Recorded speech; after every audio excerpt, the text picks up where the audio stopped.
The moment their eyes met across the sand, Mark knew something had shifted between them. His boss, Eliza, stood there in casual clothes instead of her usual tailored suits, the setting sun casting a golden glow on her face. But it was her words that truly changed everything. "You're not just an employee to me, Mark. Seeing you with your daughter today, I finally understand why you're the strongest person I know." If you're enjoying this story, please hit that like button and subscribe to our channel for more heartwarming content that reminds us all of the unexpected ways love finds us when we least expect it. Mark Reynolds checked his watch for the third time in 5 minutes, his anxiety mounting as he tried to wrangle his 6-year-old daughter into her swimsuit. The beach day had seemed like a perfect idea yesterday, a rare Saturday when he didn't have to work overtime, when the weather forecast promised sunshine, and when Lily had looked up at him with those big brown eyes that were so much like her mother's and asked, "Can we please go see the ocean, Daddy?" But now, as sunscreen smeared across his hands and Lily complained that her sandals were too tight, he wondered if he'd made a mistake. Single parenting was a constant balancing act, one he'd been performing for 3 years since Sarah's death, and some days the weight of it all threatened to pull him under. "Daddy, hurry. The waves are waiting." Lily bounced on her toes, her dark curls bobbing with each movement. Mark smiled despite his exhaustion. "Almost ready, sweetheart. Just need to pack the cooler." He'd been promoted to senior account manager at Horizon Marketing 6 months ago, a position that came with better pay but also longer hours. His new boss, Eliza Chen, was brilliant but demanding. She expected excellence, punctuality, and dedication, all things Mark prided himself on before becoming a single parent. Now, he constantly felt like he was disappointing her, sneaking out at 5:30 to make daycare pickup while his colleagues worked until 7. The beach was crowded when they arrived, but they found a spot not too far from the water.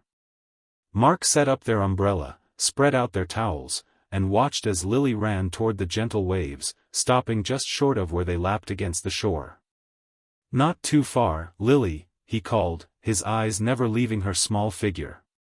The constant vigilance of parenthood had become second nature to him now. He was so focused on his daughter that he didn't notice the woman approaching until she was standing right beside him. "Mr. Reynolds? Is that you?" Mark turned, and his stomach dropped. Eliza Chen, his boss of 6 months, stood there in a simple sundress, her usually perfectly styled hair loose around her shoulders, looking as surprised to see him as he was to see her. "Ms. Chen," he stammered, suddenly aware of his faded swim trunks and the sunscreen still not fully rubbed in on his nose. "I didn't expect to see you here. Please, it's Saturday. Call me Eliza." She smiled, and Mark realized he'd rarely seen her smile at work. "And this must be your daughter?" Lily had noticed the newcomer and came running back, sand clinging to her wet feet. "Daddy, who's this lady?"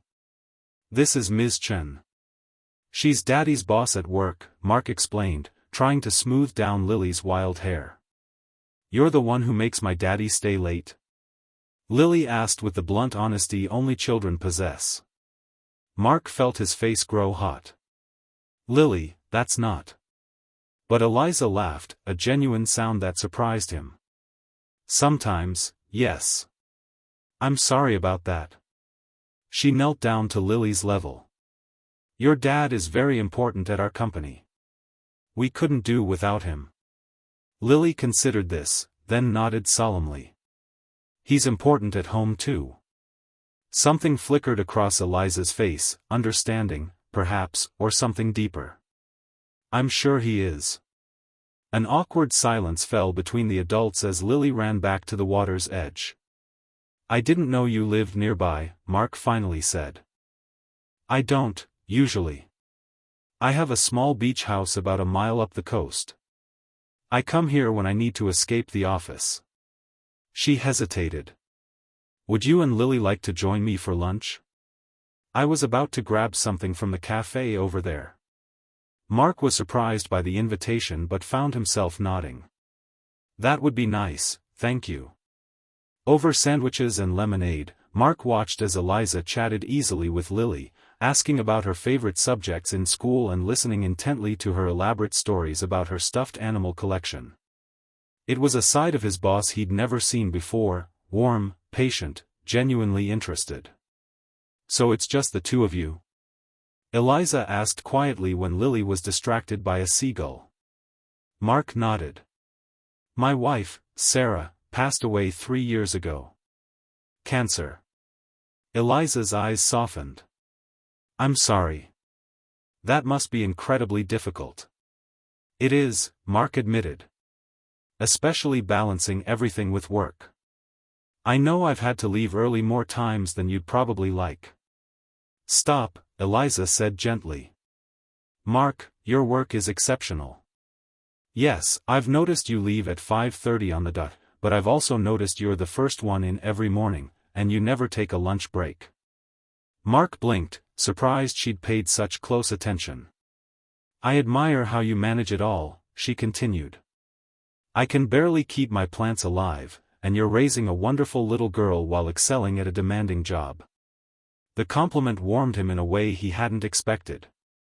For so long, he'd felt like he was failing at everything, not being present enough for Lily, not dedicated enough at work, always exhausted, always behind. After lunch, Eliza joined them on their beach towels.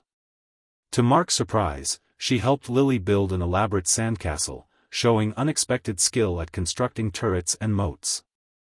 As the afternoon wore on, Mark found himself relaxing in Eliza's company, laughing at her dry humor and impressed by her patience with Lily's endless questions. When Lily eventually tired herself out and fell asleep under the umbrella, Mark and Eliza sat in comfortable silence, watching the waves. "Can I ask you something personal?" Eliza said finally. Mark nodded, curious. "How do you do it? Keep going, I mean. After losing someone you loved." The question caught him off guard. In the corporate world, personal tragedies were acknowledged with sympathy cards and then politely forgotten. No one asked about the aftermath, about how you pieced yourself back together day after day. "I don't always know if I am doing it," he admitted. "Some days are just about surviving until bedtime.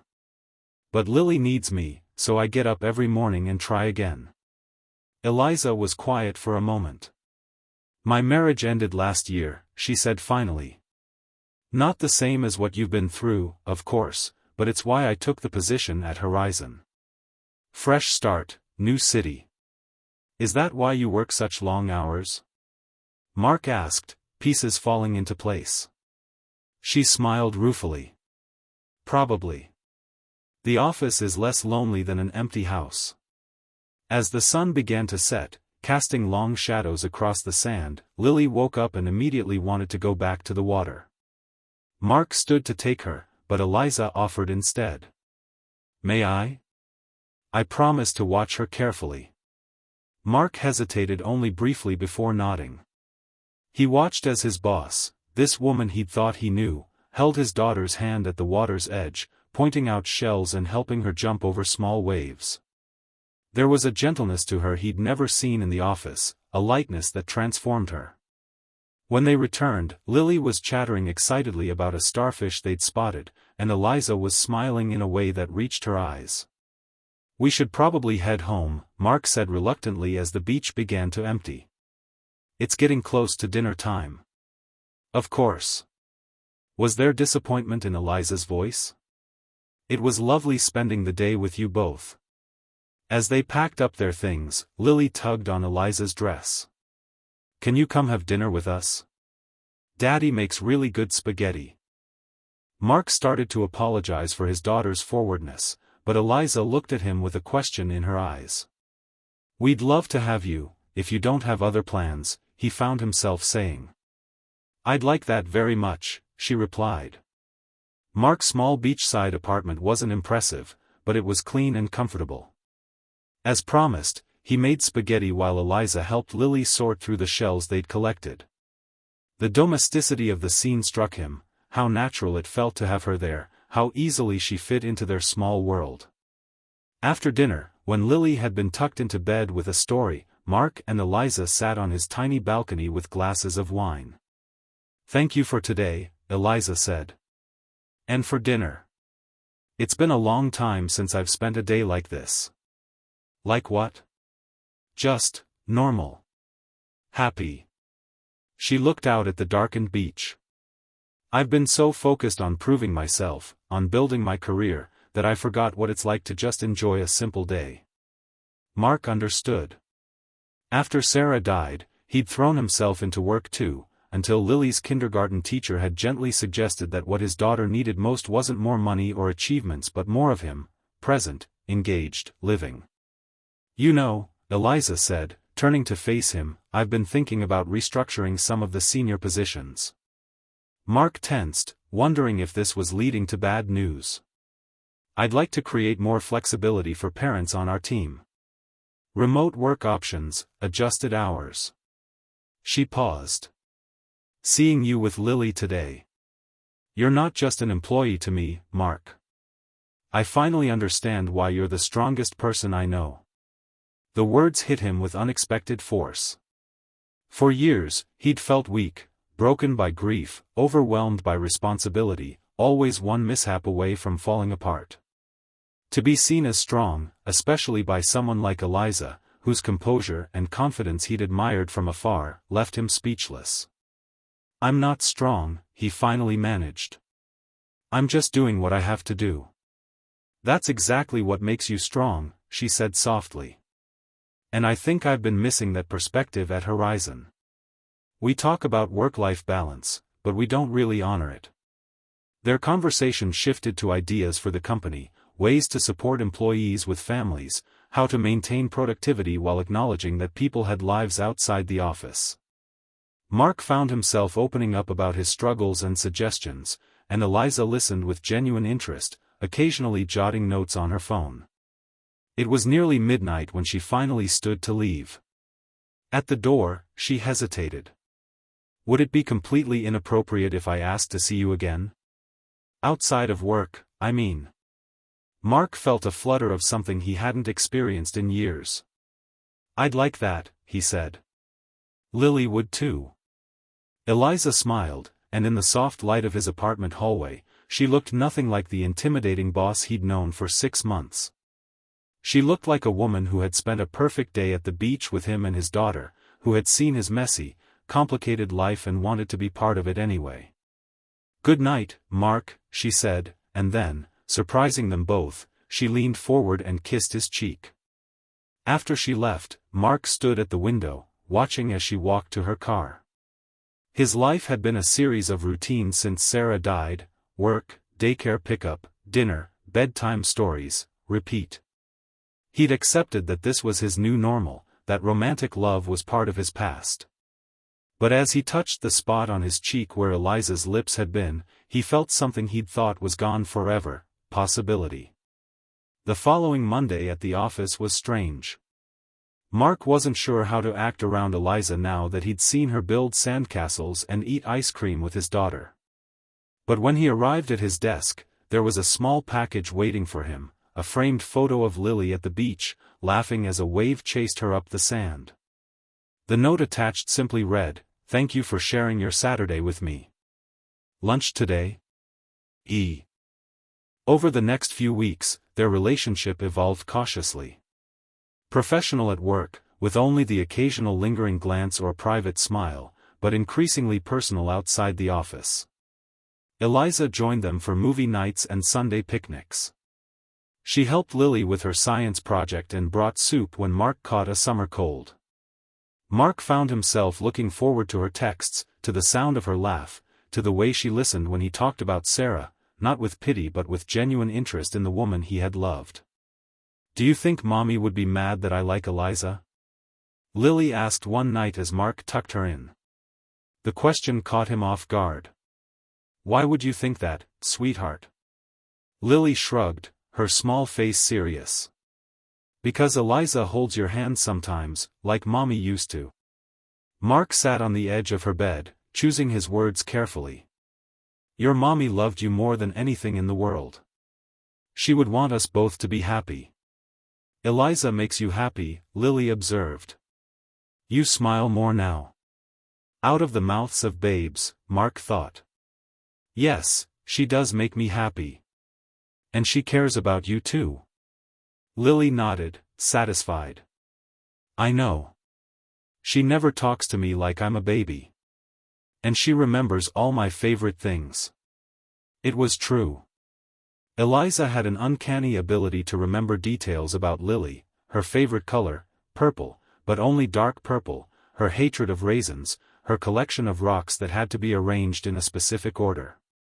She paid attention in a way that touched Mark deeply. 2 months after their chance meeting at the beach, Horizon Marketing held its annual summer gala. It was a formal affair, with clients and partners from across the industry. Mark had always attended alone in previous years, but this time, he asked Eliza if they could arrive together. Are you sure? She asked. People will talk. Let them, he said with more confidence than he felt. Unless you're concerned about dating an employee? Eliza smiled. I spoke with HR last week. As long as we disclose the relationship and I recuse myself from decisions directly affecting your position, there's no policy against it. The fact that she had already looked into it, that she was thinking about them as a relationship with a future, made his heart race. The night of the gala, Mark's neighbor stayed with Lily, and he picked Eliza up at her house, a modern, minimalist place that somehow felt warmer now that he knew her better. She opened the door in a deep blue dress that made her look like she was made of starlight, and for a moment, he couldn't speak. You look beautiful, he finally managed.